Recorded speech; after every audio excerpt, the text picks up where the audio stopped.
Hello student, today we will discuss about stereoisomerism. Stereoisomerism important topic है for structure of monosaccharides. Stereoisomerism हमारा two types का होता है, conformational isomerism and configuration isomerism. Configuration isomerism also two types, geometrical isomerism and optical isomerism. Stereoisomerism, stereo plus isomerism. Stereo means 3D, एक होता है हमारा 3D, second होता है हमारा 2D.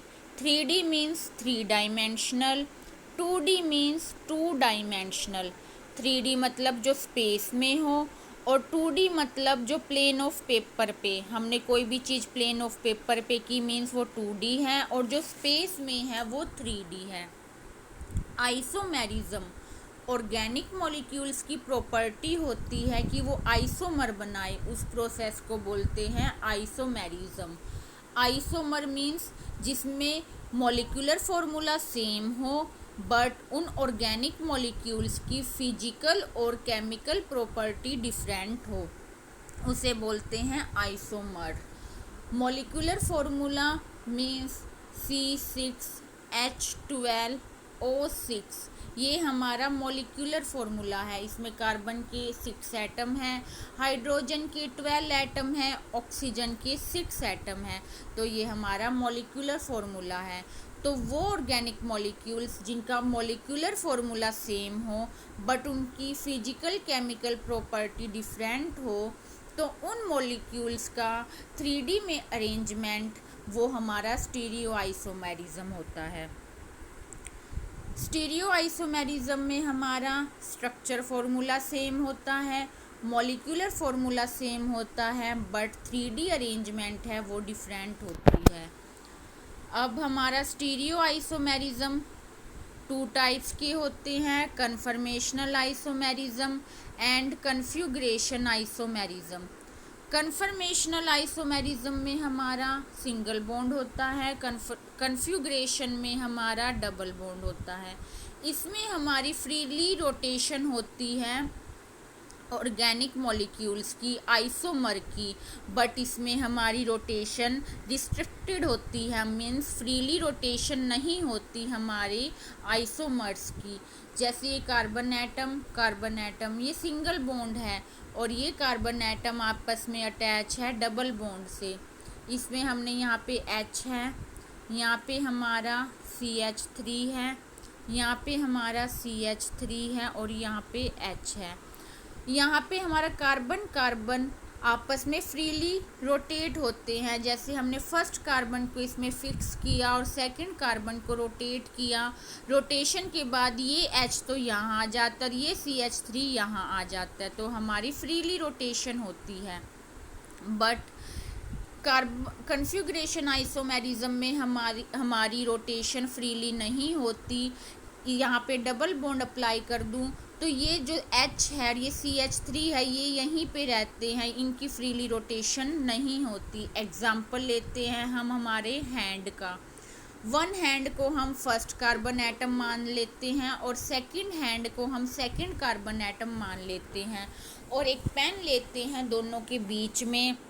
वो पेन हमारा सिंगल बॉन्ड है, तो फर्स्ट हैंड को हमने फिक्स किया और सेकंड हैंड को रोटेट किया तो हमारा पेन फ्रीली रोटेट होता है और हमारी हैंड की मूवमेंट होती रहती है. बट हम कन्फ्यूग्रेशन आइसोमेरिज्म के केस में हैंड को फर्स्ट कार्बन एटम माने और दो पेन ले और फिर हम सेकंड हैंड को फ्रीली मूव करें तो हमारी रोटेशन फ्रीली नहीं होती. एक पॉइंट आता है जहाँ पे हमारी दोनों पेन आपस में ओवरलैप करते हैं और फिर या तो हमारा बॉन्ड ब्रेक होता है तब फ्रीली रोटेशन होती है और बॉन्ड ब्रेक ना हो तो हमारी फ्रीली रोटेशन नहीं होती. ये हमारा था कन्फ्यूग्रेशन और कन्फर्मेशनल आइसोमेरिज्म। कन्फ्यूग्रेशन आइसोमेरिज्म आपस में सेपरेट हो जाते हैं, बट कन्फर्मेशनल आइसोमेरिज्म आपस में सेपरेट नहीं होते। अब है हमारा ऑप्टिकल आइसोमेरिज्म।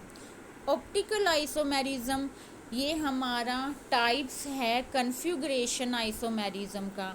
इसमें मॉलिक्यूलर फार्मूला सेम होता है, स्ट्रक्चरल फार्मूला सेम होता है, फिजिकल केमिकल प्रॉपर्टी भी सेम होती है, बट इनका प्लेन पोलराइज्ड लाइट की तरफ बिहेवियर डिफरेंट होता है। उसे बोलते हैं हम ऑप्टिकल आइसोमेरिज्म। ऑप्टिकल आइसोमेरिज्म का दूसरा नाम है इनेंशियोमर्स। इनेंशियोमर्स भी बोलते हैं इन्हें। मैंने आपको फर्स्ट वीडियो में बताया था पीपीएल के बारे में कि जो ऑर्गेनिक मॉलिक्यूल्स हैं वो पीपीएल लाइट को या तो क्लॉकवाइज डायरेक्शन में मूव कराते हैं या एंटी क्लॉकवाइज डायरेक्शन में मूव कराते हैं। उन्हें बोलते हैं ऑप्टिकल एक्टिव कंपाउंड और ऑप्टिकल आइसोमर। हमारे जो इनेंशियोमर्स हैं वो मिरर इमेज बनाते हैं। जैसे ये हमारा कोई ऑर्गेनिक मॉलिक्यूल्स है, ये हमारा मिरर है, तो ये मिरर इमेज बना रहे हैं आपस में, तो इन्हें बोलते हैं, जो कंपाउंड मिरर इमेज बनाए उन्हें बोलते हैं इनेंशियोमर्स। तो ऑप्टिकल आइसोमर्स को ही हम इनेंशियोमर्स भी बोलते हैं।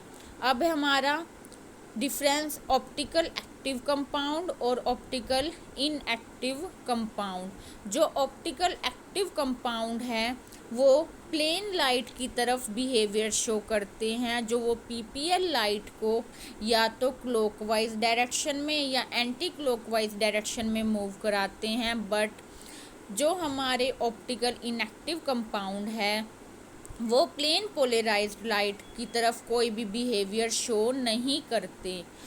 Thank you friends, please subscribe and like this channel.